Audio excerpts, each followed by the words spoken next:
Bafael back with part 8 of the cross-counter MKX tutorial series. Up until this point, most of the stuff I've been talking about is applied to MK9 as well as MKX, and since I played MK9 for a while, I was acquainted with the mechanics. Today's lesson, running, is returning to 2D Mortal Kombat for the first time since Mortal Kombat 3. Since this mechanic is new to me, and everyone, I can only impart functions I predict it will serve.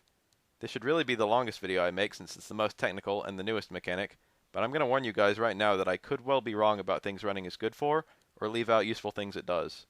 Let's talk about utilizing running from simplest to most complex. First of all, let's talk about executing a run. Forward dash can be cancelled quite late in its animation into running, just by hitting block. However, you can't cancel any of the frames of a forward dash into normals, so doing this kind of dash kara run should be avoided. Rather, your input should be either forward block forward sequentially, or forward and then forward and block together. It's important to hold block only as long as it takes to start running. You don't need to hold block nor forward in order to keep running after you initiate it. Holding forward is also bad outright because it's hard to get run neutral normal strings, since you'll get forward normals instead, so make sure you don't hold the direction. You can cancel running with a block, attacks, or a crouch the most easily. Crouch is useful inherently because it's non-committal if you're running in from afar, but you'll probably usually be doing run cancel normals to juggle or keep pressure. Running can be buffered quite easily at the end of a jump or during a block string.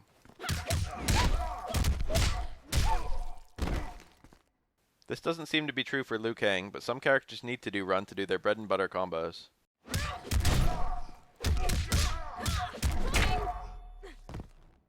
Do your string or special move and buffer run at the end of it. This started feeling natural very quickly for me.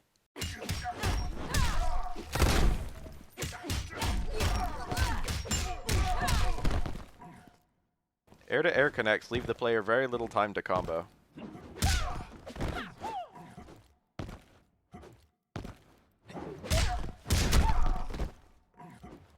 If you react to the air-to-air quickly, you can run as soon as you hit the ground.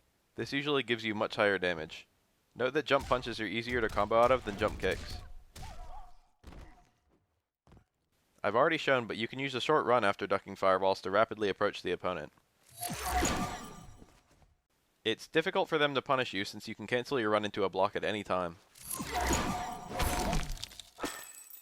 I've also had quite a bit of success thus far with abruptly running in to surprise my opponent. The amount of distance you can cover rapidly is alarming.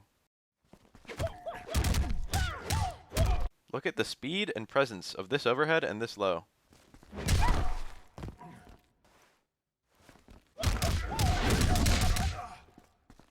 If your character has a special move that can be dash cancelled, it can also be run cancelled.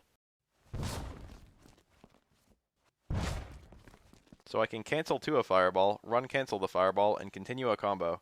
This is some pretty difficult stuff for my hands. MKX has a surprisingly high ceiling.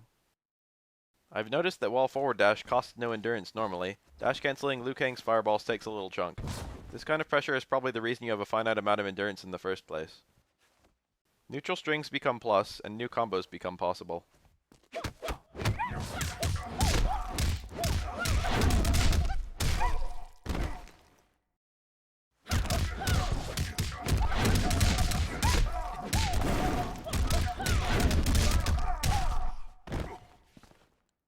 It's really up to you guys to try and find the full potential of running. I will probably make a full running primer for this game once a good amount of tech is floating around, so watch for that. Might be a few months though. Part 9 will talk about some of the fundamental mix-ups of the game.